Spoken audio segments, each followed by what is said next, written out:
आज हम सांची विधानसभा में हैं।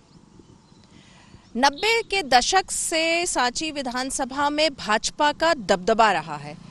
हालांकि 2008 के बाद से पब्लिक का मूड बदला और पब्लिक ने कांग्रेस के प्रत्याशियों को भी जिताया।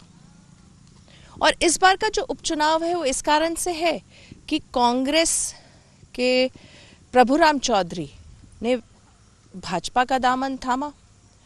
वो 3 बार यहाँ से जीते भी हैं, अभी मंत्री भी हैं, और कांग्रेस से जो प्रत्याशी हैं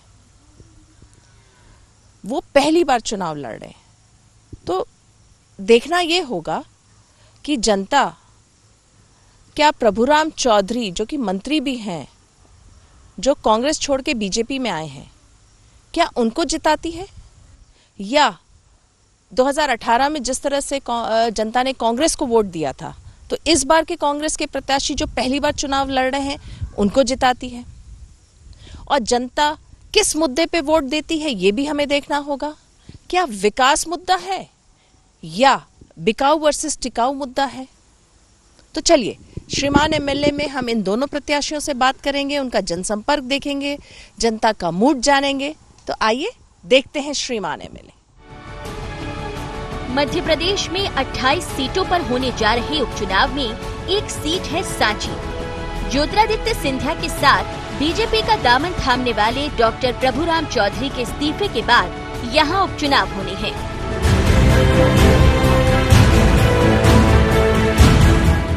सांची विधानसभा सीट पर मुकाबला काफी रोमांचक नजर आ रहा है। अनुसूचित जाति के लिए आरक्षित इस सीट पर कांग्रेस और भाजपा अपनी चौधराहट साबित करने के लिए लड़ रहे हैं। बीजेपी ने दल बदलने वाले प्रभुराम चौधरी को मैदान में उतारा है, तो कांग्रेस ने मुकाबले में उसी जाति के मदन चौधरी को उतारकर अपना दांव चला है।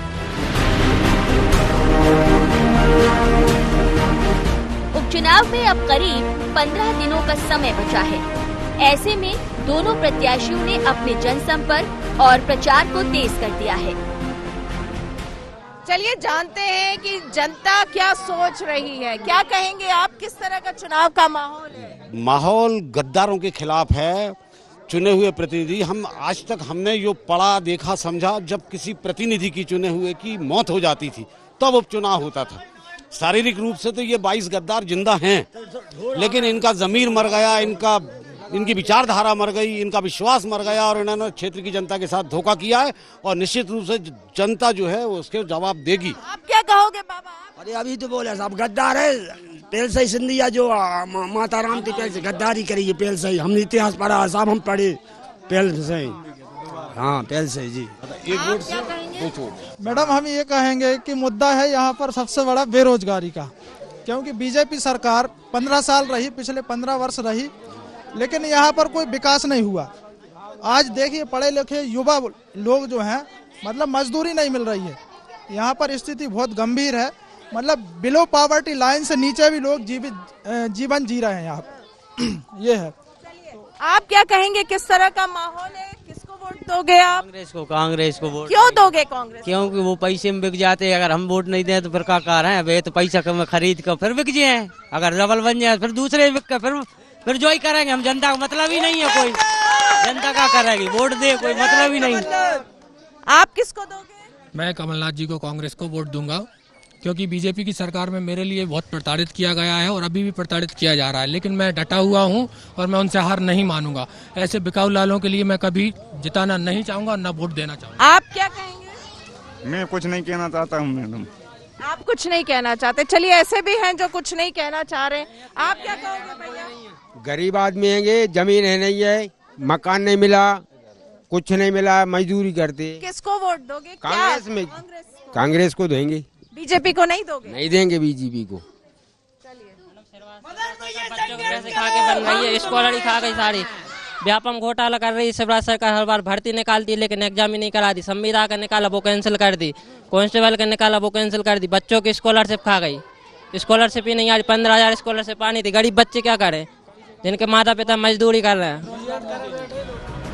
बीजेपी उम्मीदवार प्रभुराम चौधरी की गिनती कांग्रेस के पुराने नेताओं में होती थी। बेगमगंज के सुमेर गांव में 15 जुलाई 1958 को जन्मे प्रभुराम 1985 में पहली बार विधायक बने थे। उन्होंने गौरीशंकर शेजवार को हराया था। प्रभुराम जब मेडिकल के फाइनल ईयर में पढ़ाई कर रहे थे, तब माधवराव सिंधिया ने उन्हें सांची विधानसभा से पहली बार टिकट दिलाया था।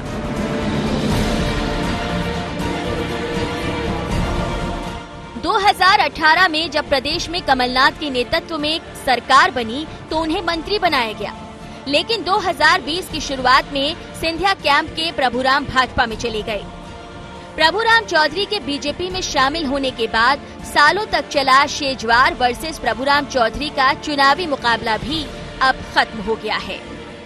बीजेपी के प्रत्याशी डॉक्टर प्रभुराम चौधरी जी इस वक्त हमारे साथ है, आइए हम उनसे बातचीत करते हैं। सर, क्या कहेंगे, किस तरह का चुनाव का माहौल आपको दिख रहा है? क्योंकि अगर हम देखें तो जगह जगह से ये खबर आ रही है, जहां भी जो विधायक कांग्रेस से बीजेपी में गए थे उनकी सभाओं में और जनता जो है गद्दार का नारे लगा रही है।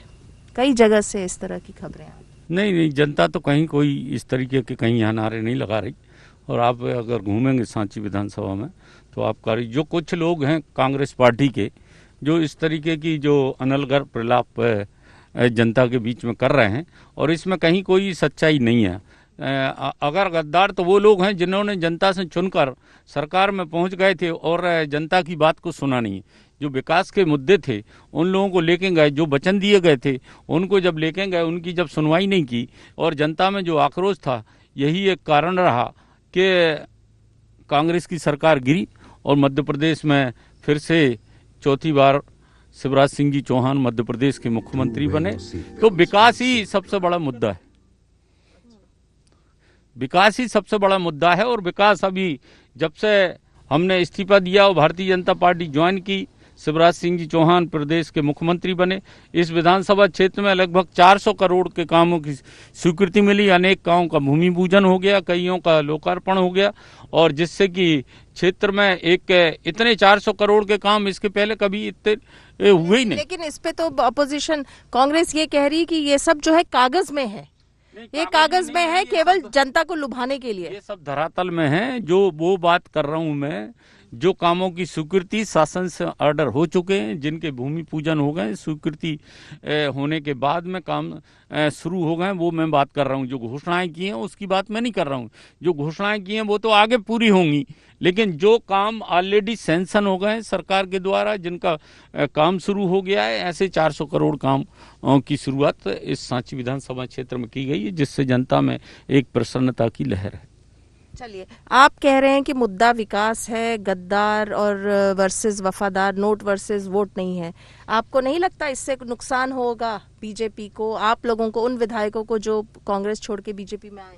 नहीं, नुकसान की बात ही नहीं है। जनता जिन विधायकों को चुना था, और अगर विधायकों की कोई बात की सुनवाई नहीं हो रही थी तो ऐसे लिए वो विधायक बने रहते या मंत्री बने रहते, उससे तो कोई लाभ होना नहीं चाहिए। जिस जनता ने हम लोगों को चुना, उनका विकास करना, उनकी समस्याओं का निराकरण करना, ये हमारी पहली प्राथमिकता थी। उसके लिए अगर हमें पद छोड़ना पड़ा तो हमने छोड़ दिया। और इसमें जो गद्दार वाली बात करते हैं या इस तरीके की बात करते हैं, तो अभी कांग्रेस ने अभी पारुल साहू को वहाँ पर सुर्खी में ले लिया। आपने अभी सावेर में देखा कि वहाँ पर प्रेमचंद गुड्डू को वहाँ उन्होंने ले लिया। आपने ग्वालियर चंबा के एरिया में भी अनेक उनको ले लिया। तो उन्होंने तो लिया है उसके लिए, अपने पार्टी में टिकट देने के लिए लुभाया कि हम तुम्हें टिकट दे रहा है, तब लिया। हम लोगों ने तो अपने पद थे, खुद स्वयं थे, उन पदों को छोड़कर हम लोगों ने क्षेत्र के विकास के लिए ये निर्णय लिया। नहीं, लेकिन आप ही का अपोजिशन जो है कांग्रेस का, उन्होंने कहा कि आप लोगों ने तो डील की, पहले पैसे ले लिए 50 करोड़, फिर ले लिए मंत्री पद, फिर ले लिया कि हमको ये चुनाव भी लड़ना, तीनों चीज ले लिए। फिर देखिए, ऐसा है, ये तो सब निराधार आरोप हैं। हम लोगों ने पद छोड़ा है, और रही बात उसकी कि मंत्री पहले थे, हम तो मंत्री आज हैं हम, और जब विधानसभा विधायक थे हम उसी विधानसभा से चुनाव लड़ रहे हैं। और हमने अगर इस तरीके की कोई बात होती तो हमारे कहने में कोई 400 करोड़ रुपए का हमारे विधानसभा में कोई सुनवाई करता? हमें फिर क्या भारतीय जनता पार्टी फिर से टिकट देती? क्या हमें फिर से अगर मंत्री बनाती, अगर हमने त्याग नहीं किया होता तो? अगर इस तरीके की कोई बात थी तो ये आरोप निराधार हैं। अब कांग्रेस के पास कुछ बचा नहीं है। कांग्रेस या कमलनाथ जी अगर ठीक से चलते, जनता को लेके चलते, विधायकों को लेके चलते, कार्यकर्ताओं की सुनते, तो ये नौबत ही नहीं आती कि सरकार गिरती। और जब उनने जनता का इग्नोर किया, जो दिए गए वचनों को उनने पूरा नहीं किया, यही वजह रही कि आज कांग्रेस की सरकार गिर गई। वो भारतीय जनता पार्टी की जब सरकार बनी तो एक गरीबों के लिए, चाहे हम राशन की बात करें, 37 लाख ऐसे लोग थे जिनकी पर्चियां बनी थी, उन्हें राशन नहीं मिल रहा था, उनको राशन दिया गया। जिनको कोविड के कारण जहां लोग परेशान हो रहे थे, उन्हें 3 महीने का गरीबों को राशन फ्री दिया गया। अनेक निर्णय ऐसे लिए गए। किसानों के लिए 7,000 करोड़ रुपया किसानों के खातों में बीमा का डाला गया।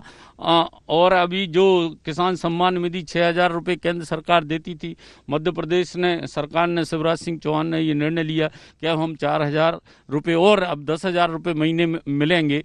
उन्होंने ये भी निर्णय लिया कि अब मध्य प्रदेश के जो सरकारी नौकरियां हैं उनको मध्य प्रदेश के युवाओं के लिए उनको दी जाएंगी। तो ऐसे कई निर्णय जो थे वो आज लिए गए, जिससे मध्य प्रदेश की जनता में एक प्रसन्नता की लहर है। अगर हम इस सांची विधानसभा सीट की बात करें तो आप यहाँ से जीते हैं, आप कांग्रेस की सीट से जीते, अब आप बीजेपी में हैं। आपको क्या लग रहा है, जनता कांग्रेस को वोट देगी या फिर से आपको देगी, जबकि आपके हाथ में अभी कमल है?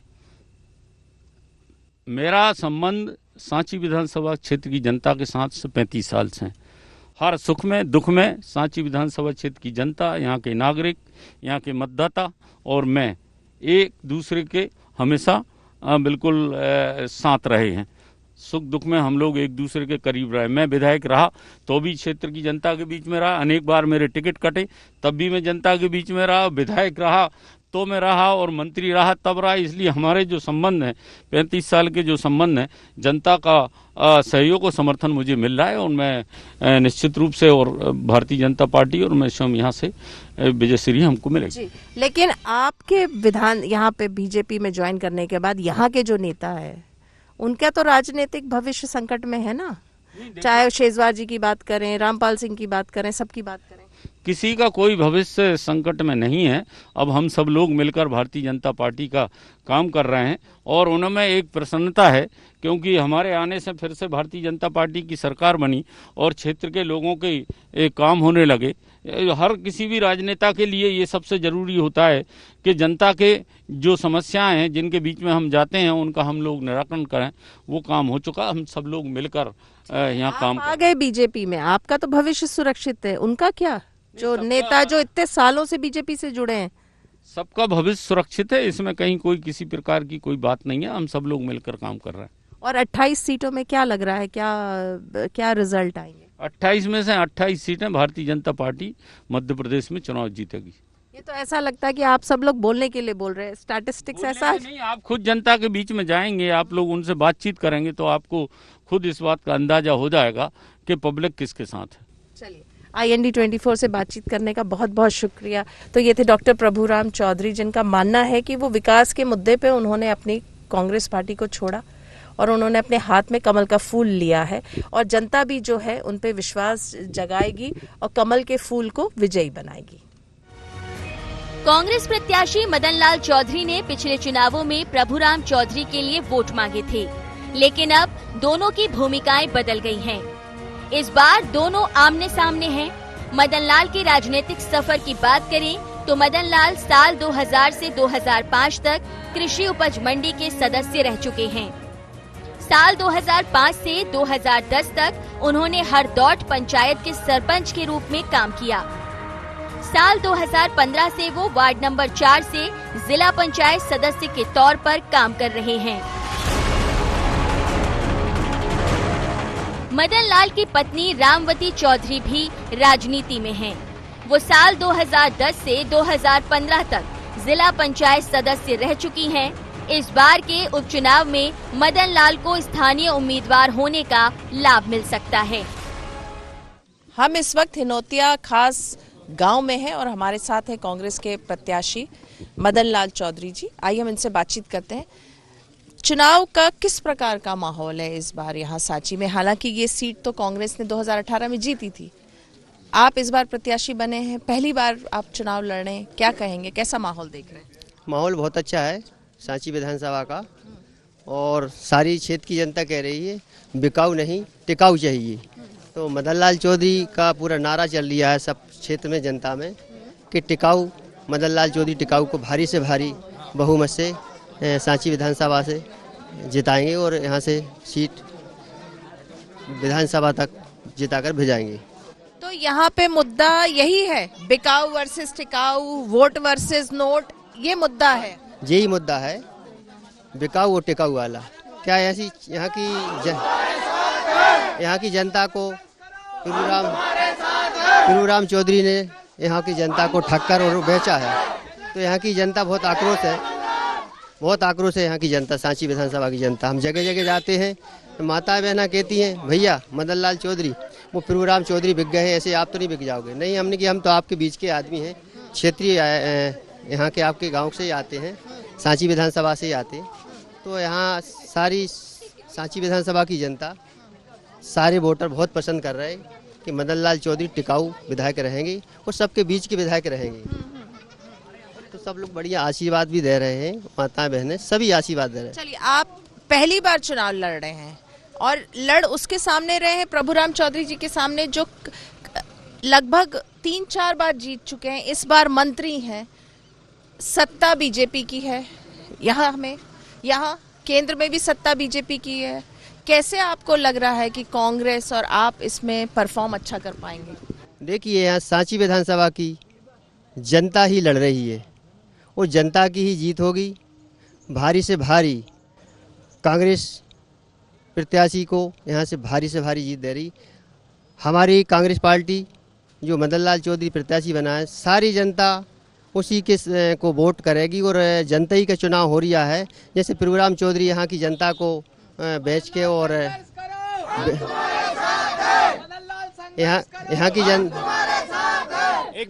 यहाँ की जनता बहुत महसूस कर रही है ठगी का, कि यहाँ की जनता को उन्होंने बेचा है, बहुत ठगी का महसूस कर रही है। तो जनता बहुत नाराज है कि प्रभुराम चौधरी को यहाँ पे मुद्दा विकास नहीं है। विकास का मुद्दा है, बहुत सारे काम हुए भी नहीं हैं और अब बहुत सारे काम हमारी सरकार बनेगी तो यहाँ पर बहुत सारे काम भी होंगे और कमलनाथ सरकार डबल से बनेगी तो सारे काम कमलनाथ सरकार डबल से बनेगी। 28 विधानसभा सीटों में उपचुनाव हो रहे हैं। बीजेपी को मात्र 9 सीट चाहिए, कांग्रेस को 28 सीट चाहिए। इस बार पूरी 28 की 28 सीटें जीतेंगे और जनता वोटर ही चुनाव लड़ रही है, इसलिए पूरी की पूरी सीट पार्टी नहीं लड़ रही है, जनता लड़ रही है। लेकिन 28 सीट जीत पाएगी कांग्रेस? 28 ही जीतेगी कांग्रेस पार्टी। पूरा जनता का रुझान है, वो मन है पूरा भारी से भारी। अगर हम बात करें, जो ये विधायक कांग्रेस को छोड़ के बीजेपी में गए थे, उनका कहना है कि वो गद्दार नहीं है, वो बिके नहीं है, क्योंकि विकास जो मुद्दा था, जो काम होने थे कांग्रेस के सरकार में, जो 15 महीने में जो कांग्रेस की सरकार थी, वो नहीं हुए, इसलिए उनको बीजेपी में आना पड़ा। और बीजेपी में आए हैं और लगातार पिछले 2-3-4 महीने 6 महीने में लगातार काम हो रहे, विकास के काम हो रहे, जो कांग्रेस में कभी नहीं हुआ। और कांग्रेस में वो कहते हैं कि मुख्यमंत्री केवल छिंदवाड़ा में ले जाते थे सारे काम। उस पर आप क्या कहेंगे? नहीं, ये भी उनका गलत है, ये तो उनकी नीति खराब है। उनने तो क्या जनता के लिए कुछ मांगा ही नहीं। पहले नंबर उन्होंने बात करी कि हमें 50 करोड़ रुपए चाहिए, दूसरे नंबर चाहिए कि मंत्री बनेंगे, मंत्री का पद चाहिए, तीसरे नंबर का ये विधायक का टिकट चाहिए और चुनाव लड़ेंगे। तो इनने सारी चीज़ें ये मांगी, जनता के लिए क्या मांगा? ने पानी की बात करी, ने किसान कर्जा माफ की बात करी, ने गौशालाओं की बात करी जो अभी हमारी कमलनाथ सरकार में चल रही थी। तो इनने तो खुद के लिए सारी चीज़ें मांगी, जनता पब्लिक के लिए, किसानों के लिए क्या मांगा? आप खुद ही बताइए। कभी उनने एक बात भी रखी हो क्षेत्र की? मान लो ये 22 विधायक जो बिके गए हैं, अगर एक बात भी रखी हो पब्लिक के बारे में या वोटर के बारे में या किसान के बारे में या किसी गरीब के लिए, तो आप खुद ही बताइए कहाँ रखी उनने? उनने तो खुद के लिए बात करी कि हमें 50 करोड़ चाहिए और मंत्री पद चाहिए और टिकट भी चाहिए। 50 करोड़ चाहिए, इसका कोई प्रूफ है? ये तो केवल सुनी सुनाई बातें हैं। सुनी सुनाई नहीं है, ये पूरा प्रूफ नहीं है, पूरा प्रूफ है इसका। जनता के बीच में जब आ रही तो जब ये सब लोग कह रहे फिर ये क्यों नहीं रख रहे कि भैया हमने पैसे नहीं लिए? जब पैसे लिए तो ये मुँह को क्यों नहीं खोल रहे? जब जिनने पैसे लिए तो ये बात ही नहीं कर रहे किसी से। जिसको भड़िया होता है तो वो खुद ही मान लो दुख जाता है कि मैं भड़िया हूँ। तो इन लोगों ने ऐसा ही करा है, इनने कहीं रखा ही नहीं बात। ये तो ये कहते हैं कमलनाथ सरकार ने काम नहीं करने दिए। भाई आपने पैसे लेके वहाँ चले गए, यहाँ तो सारे काम किसानों के अच्छे हो ही रहे थे। भाई यहाँ किसानों का कर्जा माफ हुआ, गौशालाएँ बनी 1000 गौशालाएँ, और 51,000 रुपया जो गरीब कन्याओं के लिए देते थे वो भी हुआ। 300 से 600 रुपये गरीब पेंशन वृद्ध पेंशन को दिए। तो ऐसे सारे काम हो रहे थे। कमलनाथ सरकार ने जो काम किए हैं 15 साल में नहीं हुए आज तक भी। गर्ल्स स्कूल भी कर दिए, बहुत सारे काम किए हमारी कमलनाथ सरकार। आपको लगता है कि कांग्रेस सरकार ने बहुत काम किए थे 15 महीने में, उसी काम के बदौलत आज आपको वोटर्स जनता आपका साथ देगी? आपको लग रहा आज जीत दिलाएगी? उसी बेस पे मान लो, उसी बेट पे जनता वोट डाल रही है और जिताएगी और भारी से भारी बहुमतों से विजयी बनाएगी। और आप पहली बार लड़ रहे हैं चुनाव, आप पे दाव खेल रही है कांग्रेस। आप कॉन्फिडेंट हैं कि आप इस सीट को फिर से कांग्रेस को इसमें विजय दिला पाएंगे? अच्छे से जीत रही है सीट, भारी से भारी बहुमतों से जीत रही है, रिकॉर्ड तोड़। आज तक सांची विधानसभा में इतनी बड़ी जीत नहीं हुई, इस बार हो गई बड़ी जीत, सबसे बड़ी जीत जो मान लो 50-60 साल से जीत नहीं हुई कांग्रेस की, अब होगी भारी से भारी बहुमत से जीत। चलिए, IND 24 से बातचीत करने का बहुत बहुत शुक्रिया। तो आपने सुना, इनका कहना है कि इनका मानना है यहाँ पे जिस हिसाब से उनको लग रहा है कि जनता में रोष है,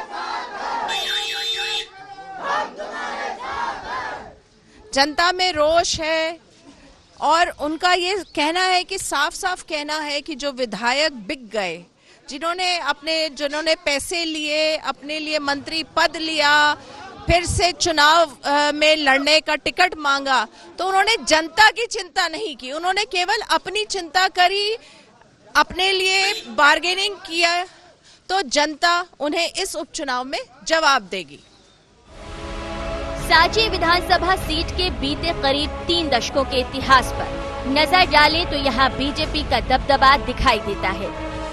गौरीशंकर शेजवार ने पहली बार 1990 में कांग्रेस के गज्जूलाल को हराकर जीत हासिल की थी। इसके बाद 1993, 1998 और 2003 में भी वो यहाँ से विधायक रहे। 2008 में ये सीट कांग्रेस को मिली जब प्रभुराम चौधरी ने भाजपा के डॉक्टर गौरीशंकर शेजवार को 9,197 वोटों से हरा दिया। 2013 में शेजवार और चौधरी फिर आमने सामने थे। भाजपा के शेजवार ने प्रभुराम को 20,000 वोटों के बड़े अंतर से हरा दिया। 2018 में गौरीशंकर शेजवार के बेटे मुदित शेजवार को भाजपा ने उम्मीदवार बनाया, लेकिन मुदित को कांग्रेस के प्रभुराम ने 10,814 वोट से पराजित कर दिया। बीते दशकों के इन चुनावी समीकरणों से साफ है कि यहाँ बीजेपी का पलड़ा भारी रहा है। बीजेपी के पक्ष में एक और जो बात आती है वो है दोनों दिग्गज नेताओं प्रभुराम चौधरी और गौरीशंकर शेजवार का एक साथ आ जाना। ऐसे में अब ये देखना दिलचस्प होगा कि साल 2000 से राजनीति में सक्रिय चेहरा रहे मदन लाल चौधरी प्रभुराम चौधरी को मात दे पाते हैं या नहीं। आज हमने सांची विधानसभा का दौरा किया। जैसे जैसे उपचुनाव के डेट्स नजदीक आ रहे हैं, जनता से हल्की हल्की आवाज गद्दार की गूंज रही है। लेकिन सबसे मजेदार बात यह है कि कांग्रेस से छोड़ बीजेपी में आए प्रत्याशी जो अब चुनाव लड़ रहे हैं, अधिकतर सीटों में वो चुनाव जो लड़ रहे हैं उन पे गद्दारी का आरोप लगा रही है। तो इधर से बीजेपी के ये प्रत्याशी भी पलटवार करके कह रहे हैं कि गद्दारी तो कांग्रेस ने की, क्योंकि उन्होंने वचन पत्र को फॉलो नहीं किया, विकास के कार्य उनके क्षेत्रों में नहीं हुए, इसलिए उनको कांग्रेस छोड़ना पड़ा। तो जिस तरह से सांची के सीट में प्रभुराम चौधरी जो कि इस सीट से कई बार जीते हुए, कांग्रेस की सीट से जीते हुए, अब वो भाजपा से लड़ रहे हैं, विकास के मुद्दे पे लड़ रहे हैं और कह रहे हैं कि गद्दारी कांग्रेस ने की। तो इधर पे मदन लाल चौधरी, उनका ये कहना कि विकास उनके लिए भी मुद्दा है और वो जनता तक इन विधायकों की गद्दारी ले जा रहे हैं। तो 3 नवंबर को हमें ये देखना होगा कि एक्चुअली में गद्दारी किसने की है। और जनता किसको वोट दे रही है और किसको गद्दार मान रही है या किसको जिता रही है। सांची से कैमरामैन नगेंद्र के साथ IND 24 के लिए मुक्ता पाठक।